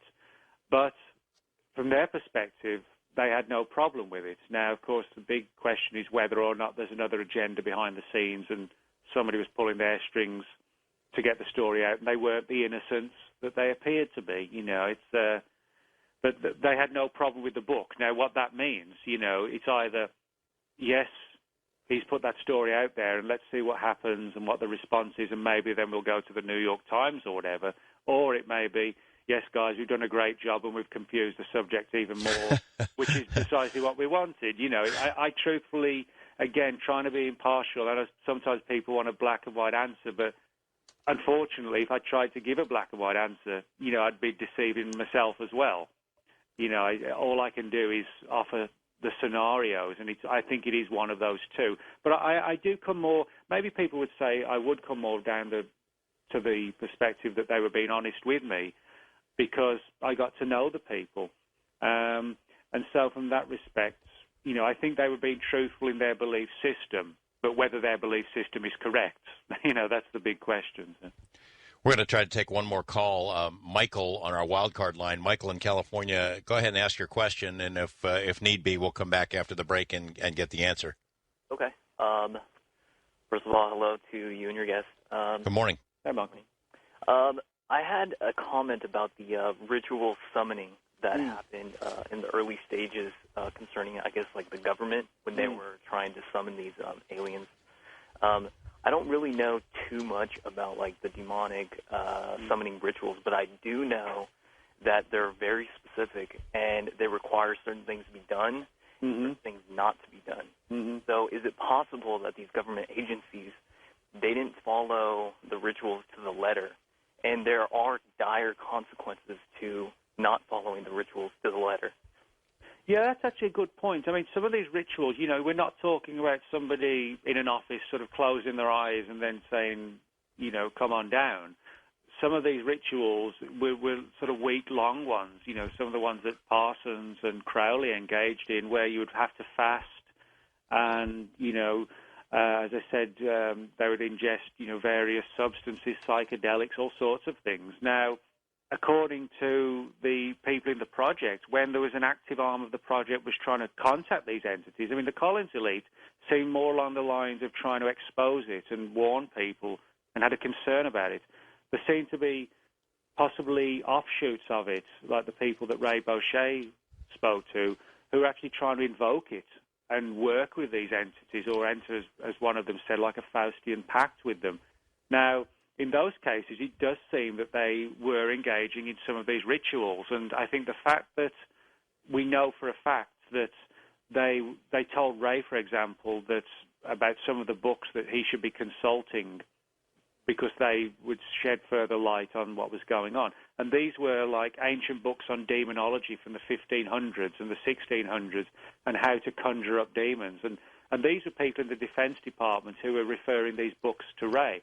And many of these books talk about the rituals and the way they have to be carefully carried out, etc.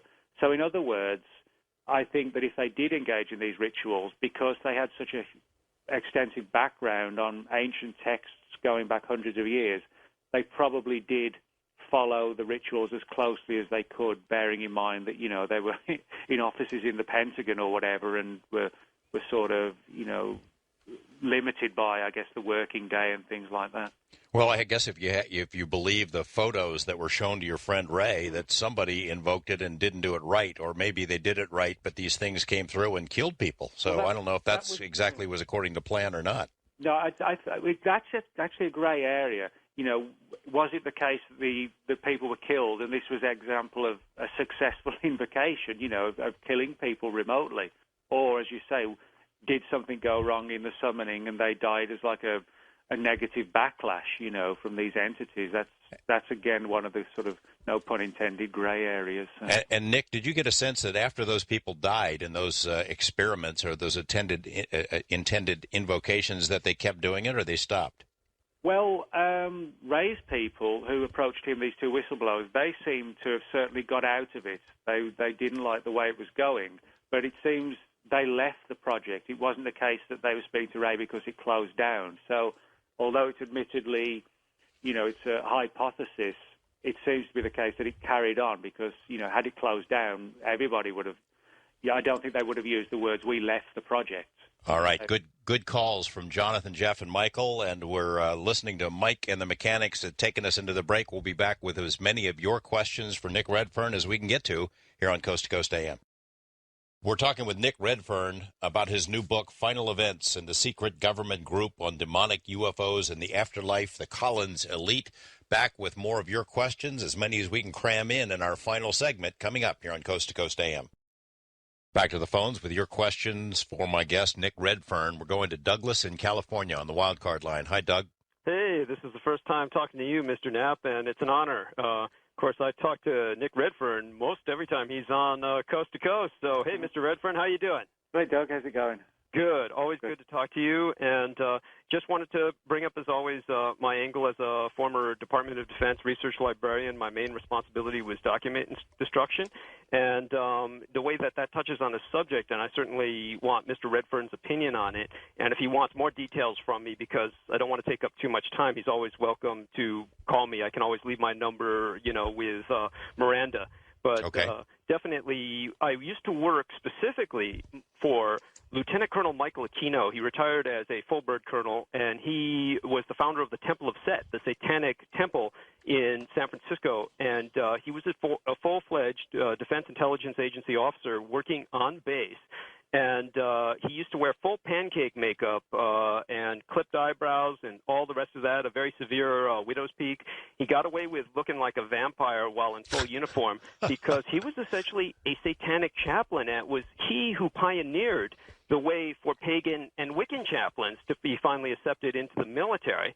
And you were asking about the Nazi connection. He actually conducted ceremonies at Wewelsburg Castle, which formerly belonged to Reichsführer Heinrich Himmler, and he was chased out of the country of Germany, out of his NATO command position, because the neo-Nazis complained to the Federal Republic of West Germany that he was desecrating a national monument. And it was through him I noticed that there was a huge difference between what the Nazis were trying to do, which was to recall the old pagan Norse gods with their mass sacrifices, as opposed to what the Americans were trying to do, which was to open a portal to hell itself with their mass fire bombings. And because he was Army and he was intelligence, and I worked with so much document destruction, he brought in more and more documents for his own research into Satanism and demonology, and he pointed out that just like the Romans had inherited the gods from Greece, the Americans had inherited the Hellfire Club from Britain. And I'm sure that Mr. Redfern could give us more details about that. But the reason I bring it up is because this was the days before cell phones, and I used to have to take calls for him and actually deliver the calls for him and speak to the people until he was available to take the calls when he was in the library. And one of the people who kept calling was Moonchild. And Moonchild was the son of Ms. Cameron. I believe her name was Marjorie Cameron and Jack Parsons.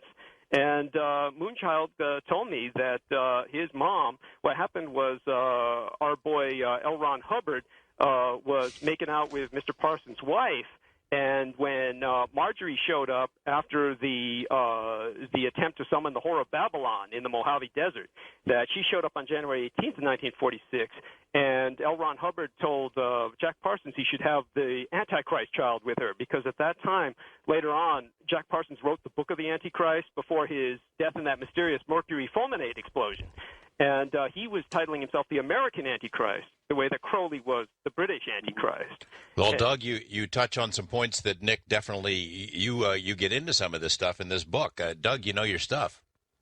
Yeah, he does. I mean, this is an important thing, that's what Doug points out, is that we know that there are people in the military, in the intelligence community, that have delved into these areas. And I think what this demonstrates is that, as I suspected when I interviewed Ray, that because of the people he interviewed, we're trying to conjure these things up and work with them, and the Collins elite were trying to warn people about them. And I think, and Doug's story as well, what it demonstrates is that there are probably 3 or 4, possibly even more, groups and organizations and individuals within government and the intelligence world who have a deep interest in this area, and sometimes they cross paths, and other times, they're looking at it from totally different perspectives. But it seems to be an undercurrent that the more we dig into it, we see more and more evidence of it in different ways.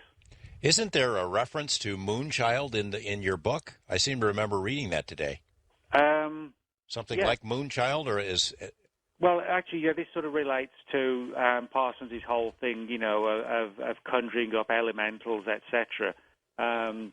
This was his big thing, was sort of following in the wake of Crowley, who, he was sort of bedazzled by, if you like, in many respects.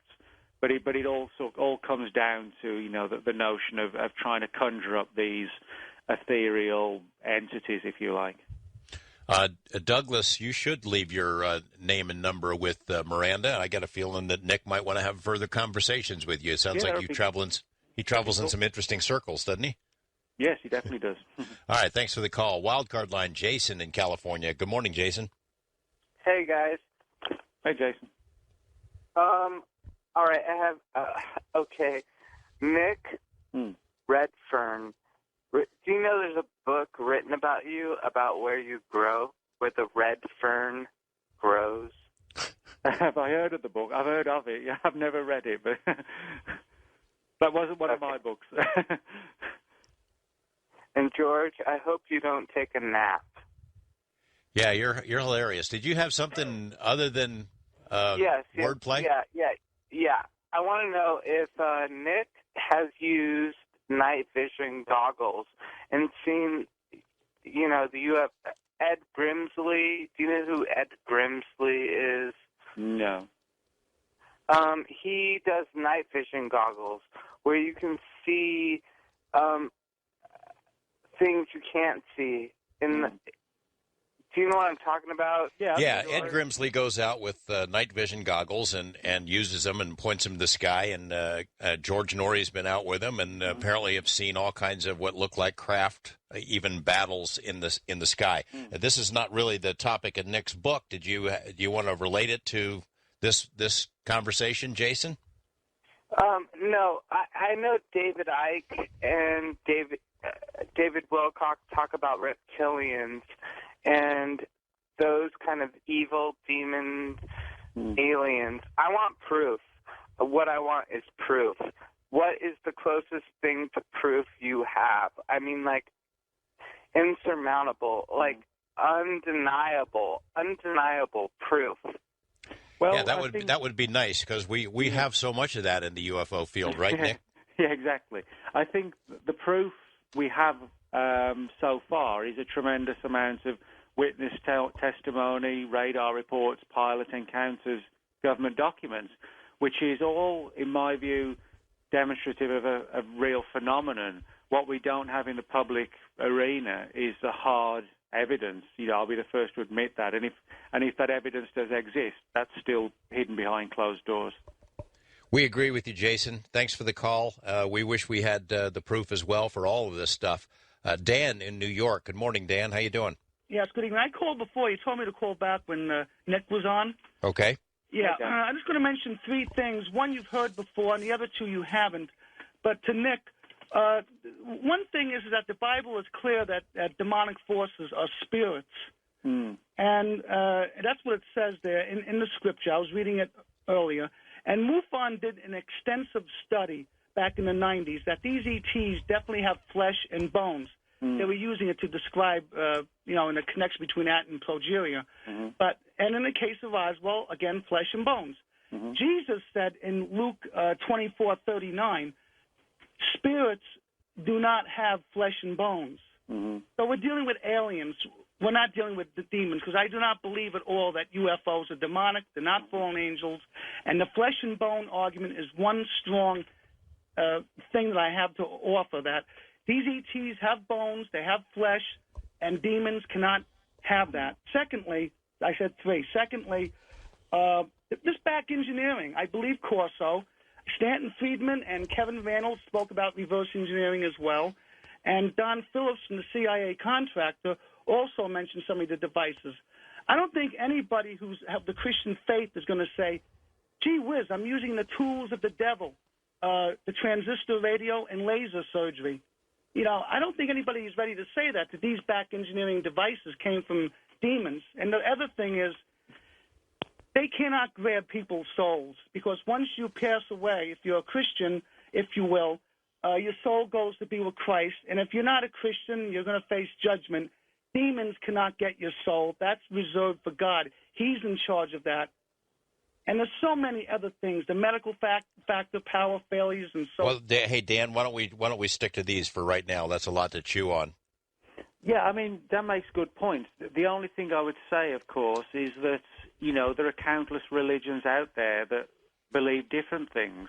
There are some religions believe that the soul doesn't go anywhere other than it reincarnates into another body. For religions that believe in reincarnation. So, in other words, what we actually have are a whole range of religions with widely varying belief systems, and every religion believes theirs is correct and everybody else's is wrong. Now, that's not me. I'm not being critical of people who are of this religious persuasion or that religious persuasion, but because one belief system says ABC doesn't negate the fact that somebody else says DEF, and that's how it is, that there are many theories for religion and life after death and what happens, as there are theories for UFOs. So, I think we need to be open-minded and not get caught up by one rigid belief system in religion. In the same way, we don't need to be caught up like that with respect to UFOs as well. The idea that demons don't have bones, I mean, that's one view, for example, that is not necessarily the definitive and ultimate and only view. No, I mean, if you look back, for example, at ancient Babylonia, they actually believed, these entities could cause physical harm. That they had stories of like physical entities entering bedrooms in the middle of the night, etc. So, but they viewed them as demonic. Well, it sort of goes back to what Jason was asking about. He's looking for proof, and Dan is saying the same kind of thing. The fact is, you don't have the ultimate proof that's going to convince everyone that one thing is objectively true. No, and we never will until we get that proof. So. All right. Appreciate the calls, though. On an international line, Maria in Canada. Good morning, Maria. Hi, guys. Georgia, you always have such good guests on. Well, thanks. I'd like to take credit for that, but Nick's been at this stuff a long time. Well, thanks, Maria. Well, I didn't really think I was going to get into the show much, but everything he's saying is making exact sense. First of all, can I just say the Reynolds family are one of the top 13 heavy families in the world. And the soul, that woman said they can't take your soul. They can't give what you take what you don't give, And you can't get any evidence for that guy with the evidence because this is such a big lockdown. They don't allow evidence out on anything, And I've been pondering this for 3 years now. And I don't really believe in demons, and I don't really believe in aliens. But what he's saying is making a lot of sense on demons with bones. A friend of mine told me it was like a battle between good and evil. And believe me, in 97, that made no sense to me whatsoever, ever. But I believe we have a physical body and a spiritual body. We have good and we have evil in our hearts. You are what you attract. Evil people attract evil spirits. Good people attract spirit guides and angels. Ghosts, which I do know are real, are confined to the earth. And all they want to do is overtake a body, overtake a form. I know this is true because it happened to my girlfriend and I in a car. So to me, a demon is just a very, very old ghost who's been around here for centuries and has just gotten more evil and more evil and more evil. Now you take all the Nazi thing and all the Nazi names and the selective breeding and the genetics, from the Hitler area. You can get a tall body with a big head. You can get a little body with a big head. You can get psychic ability. You can get people mutilated, and they look like cadavers. Take the bodies. Hey, Maria, do you want to have Nick comment on any of this while you're talking to us? Wanted to ask him if this made sense to him. If you have a body that looks like a cadaver, say in a concentration camp, okay, and it's been underground all this time. The other day you had a guy on your show that phoned, and an investigator was looking into his story about being in an army base with all these aliens, and they were real people. Now, if you take somebody in that kind of condition and milk their brain away till it's gone, could an alien not get into that body? That's what they always want to do. Okay, Maria, let's let Nick tackle a little bit of that. Yeah, well, that's kind of along the lines what this group believes, that these entities, the more we engage them, the more control they have over our lives and our subconscious and conscious lives. It's like the more you engage them, the more control and power they have over you. And that's, that's something that many religions also teach, that, if you deal with these negative entities, then they get their clutches into you. And if it's kind of like the thing with a vampire, it has to be invited into the house before it can come in the house. That's the old legend. And it's kind of a similar thing, that if you bring them into your life, the idea is that, that they have their clutches into you. So again, that's broadly the thinking that the group had, and that, ancient religions have that view as well. Well, it's a fascinating subject, Nick, and I really enjoyed the book. I recommend that people. I recommend it to people. I hope you had a good time here, and I hope a lot of people read it. I did. Thank you. Thanks for having me on the show. Thanks very much. At some point, I want to ask you, too, how does this fit, this new theory, and this, as it looks through this prism at Roswell, fit with your other book about Roswell, the Body Snatchers book? Well, in a nutshell, it doesn't.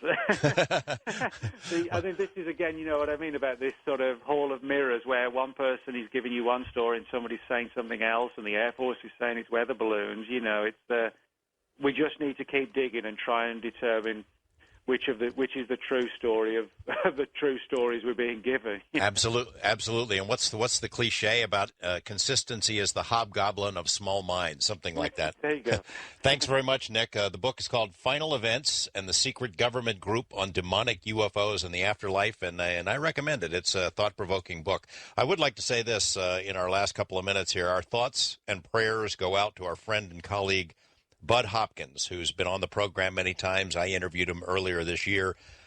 Bud is sort of in the ultimate fight right now and hanging on. And we are sending him good vibes right now. Hang in there, Bud, because we'd like to have you back on the show and hope you're around for a long, long time. I would also like to say, in addition to this very excellent program tonight, I'm very excited about next Sunday's program. It's the interview that I've been trying to get ever since I was asked to join the Coast to Coast family. Dr. Jacques Vallée, who I consider to be probably the most important person to ever write about the UFO and paranormal area, has a new book out. It's called Wonders in the Sky, co-written by Chris Auerbach, and it's a look at ancient UFO cases, things in the sky, ancient kinds of sightings, things that were scratched into rocks and painted into murals, things of that sort. Which all of these kind of cases occurred before the modern era, before there was disinformation, before there were planes and rockets and dirigibles. So the cases, although a lot of them are very old, are a lot harder to explain than maybe some of the more modern cases. And in addition to Jacques Vallée, who is, like I said, I've been trying to get him a long time, that's not all. Also joining me next Sunday night, sort of the best of the new breed of UFO researchers, Richard Dolan. And I alluded to this a couple of weeks ago. Rich Dolan will be here along with his colleague and co-author, their new book, and it's a monumental work. It's called AD, After Disclosure. That's Bryce Zabel and Rich Dolan joining Jacques Vallée. That's a heck of a show. Thanks to Jason and Miranda and all the team there at Premier Radio and Coast to Coast. Thanks to all of our callers. Good night, everyone. I'll see you next week. Next week. Next week. Next week. Next week. Next week, next week, next week, next